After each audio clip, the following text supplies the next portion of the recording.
ក្មេងប្រុសតូចម្នាក់បានលក់មីឆានៅតាមផ្លូវក្នុងតម្លៃ$1000ក្នុងមួយចានជារៀងរាល់ថ្ងៃគាត់ធ្វើតែ20ចានប៉ុណ្ណោះប៉ុន្តែអតិថិជនជាច្រើនបានតម្រង់ជួររាល់ថ្ងៃក្មេងប្រុសនោះបានចិត្តបន្លែយ៉ាងលឿនបន្ទាប់មកចាប់ផ្ដើមឆាជាមួយខ្ទះរបស់គាត់នៅពេលដែលគាត់លក់ចានចុងក្រោយហើយហៀបនឹងបិទតូបរបស់គាត់ស្រាប់តែមានបុរសចំណាស់ម្នាក់និយាយថាគាត់ចង់ទិញមួយចានក្នុងតម្លៃ$10លានក្មេងប្រុសនោះក៏បានដាំប្រេងក្នុងខ្ទះភ្លាម5នាទីក្រោយមកមីឆាត្រូវបានធ្វើរួចបុរសចំណាស់នោះបានហិតក្លិនឈ្ងុយហើយក៏ស៊ីយ៉ាងលឿនគាត់ថែមទាំងលិចចានរបស់គាត់រហូតដល់ស្អាតក្មេងប្រុសនោះបានសួរថាគាត់នឹងបង់លុយយ៉ាងដូចម្តេច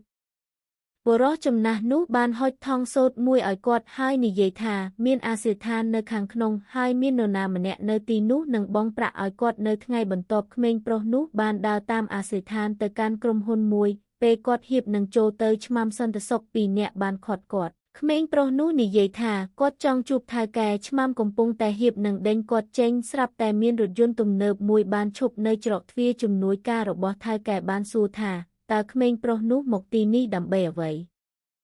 នៅពេលដែលគាត់និយាយថាគាត់មកដើម្បីប្រមូលប្រាក់ថ្លៃមីជំនួយការបានបើកមាត់ក្មេងប្រុសនោះហើយឃើញផ្កាឈូកនៅលើអណ្ដាតរបស់គាត់ដូច្នេះជំនួយការក៏បាននាំក្មេងប្រុសនោះទៅវីឡាមួយម្ចាស់វីឡានោះមានជំងឺធ្ងន់ធ្ងរគាត់គឺជាឪពុករបស់ក្មេងប្រុសនោះនៅថ្ងៃដែលក្មេងប្រុសនោះកើតអាចារ្យឲ្យសាសនាតាម្នាក់បាននិយាយថាគាត់នឹងនាំមកនៅសំណាងនេះដល់មនុស្សគ្រប់គ្នាដែលនៅជុំវិញគាត់ម្ដាយរបស់គាត់បានស្លាប់ដោយសារការហូរឈាមក្រោយពេលសម្រាលដូច្នេះឪពុករបស់គាត់ត្រូវតែប្រគល់គាត់ឲ្យគេឥឡូវនេះគាត់ត្រូវការក្មេងប្រុសនោះមកទទួលមរតកគ្រួសារ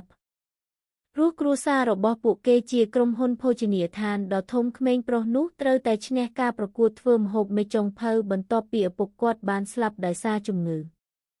នៅថ្ងៃបន្ទាប់ជំនួយការបានរៀបចំពិធីបុណ្យសពសម្រាប់គាត់ក្រុមហ៊ុនមេចុងភៅដ៏ល្បីល្បាញក៏បានមកនិងបានថ្វាយម្ហូបរបស់ពួកគេជាសួយសារអកក្មេងប្រុសនោះបានភ្លាក់អាហារបន្ទាប់មកនិយាយថាវាគួរឲ្យស្អប់ខ្ពើមហើយមិនស័ក្តិសមនឹងងារជាមេចុងភៅដ៏ល្បីល្បាញទេគាត់បានចង្អុលបង្ហាញកំហុសរបស់ពួកគេម្នាក់មេចុងភៅទាំងនោះមិនពេញចិត្តភ្លាមទេដើម្បីបញ្ចុះបញ្ចូលពួកគេក្មេងប្រុសនោះបានភ្នាល់ប្រសិនបើគាត់មិនអាចចម្អិនម្ហូបដែលធ្វើឲ្យពួកគេចាប់អារម្មណ៍បានទេគាត់នឹងលះបង់មរតករបស់